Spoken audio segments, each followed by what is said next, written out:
Akala mo ba nagsimula lang ang gulo sa Middle East dahil sa Israel? Mali. Mas malalim pa ang pinagmulan nito. Balikan natin.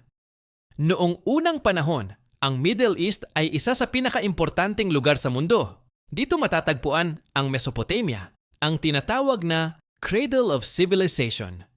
Iba't ibang kultura, relihiyon, at tribo ang magkakasama dito. At sa loob ng daan-daang taon, nasa ilalim sila ng iisang pamamahala ng Ottoman Empire.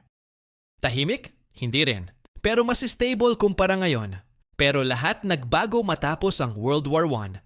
Nang matalo ang Ottoman Empire, pumasok ang Britain at France at hinati nila ang Middle East sa pamamagitan ng isang lihim na kasunduan na tinatawag na Sykes-Picot Agreement.